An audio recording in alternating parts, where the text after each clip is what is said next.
paartiin keenya dargaggootas iddoo guddaa kan kennedha. Dargaggoonni utubdoota fi tiksitoota sirnaa akkasumas qaamolee ijaarsaa biyya keessatti shoora olaanaa kan taphatanidha. Dargaggoonni nageenya waaraa bu'uursuu keessatti tasgabbii uummataa fi humnoota jijjiirama duubatti hambisan saaxiluu keessatti gahee guddaa kan qabdanidha.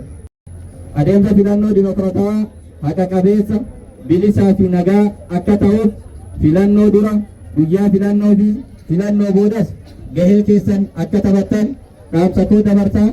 Milkii hiriira har'aa dadhabaa kan turtan biyya hambaa taatanii miidiyaadhaan kan nu gargaaraa turtan maqaa gootii fi maqaa uummata bulchiinsa magaalaa kiyyaatiin galatoomaa ulfaadhaa jechuun barbaada.